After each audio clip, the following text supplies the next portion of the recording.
My name's Helen, and I am a volunteer for Cariad Pet Therapy with my Labrador Milo. My name is Christine Thomas. I work with Cariad Pet Therapy. I also volunteer with Cariad Pet Therapy with my own dog, Indy. It makes a big difference to some people when you go in. They've been in a hospital for quite some time. They can get quite depressed about it. They're not seeing normal people, they're not seeing the outside.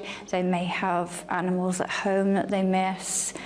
And just a few minutes seeing, you know, a dog that they can touch, that they can fuss, that actually goes to them, and without any coercion, he put his head to kind of say, "Hi, how are you?"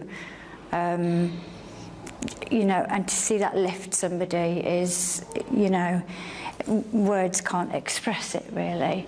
I typically do hospital visits with Indy, and although we're meeting the staff and brightening their day, giving them a moment, we're reaching patients, we're reaching family, we're reaching all of the staff within a hospital setting, and it just brings that little bit of normal into a medical setting, which is incredible to watch.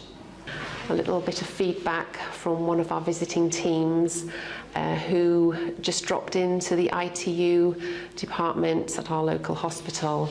Unbeknownst to the volunteer, they'd had a particularly stressful week. It's very difficult for them. 10 minutes with Dougie and they had brightened up. They'd got on with their day, and the feedback they'd sent us was that the visit was like oxygen for their souls. It really made them feel better and helped them get on with the rest of their shift.